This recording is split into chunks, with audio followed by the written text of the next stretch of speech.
Robert Hur is acting as a partisan player?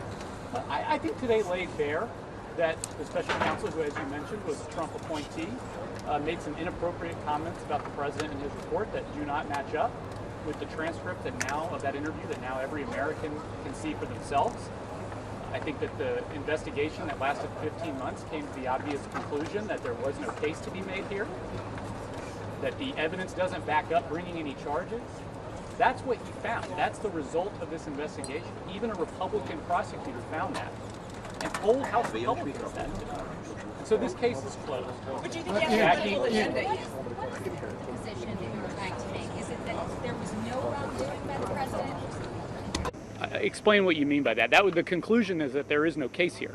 The conclusion was that the charges were not warranted. Correct. The special counsel outlined a number of reasons why. Shortage of evidence to merit a charging decision. Sure. And also how that testimony, how a case might be perceived by a jury.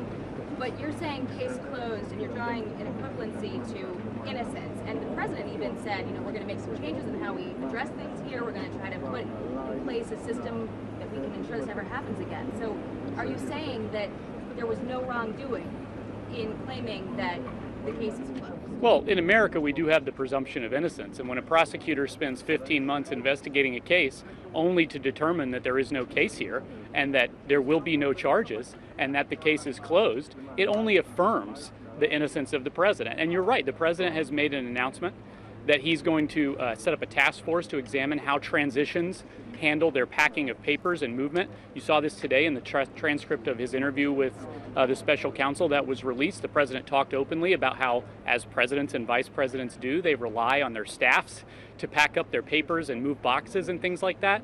So the president's actually taking action. We've actually seen every administration in the last 50 years having accidentally taken classified documents when they leave office.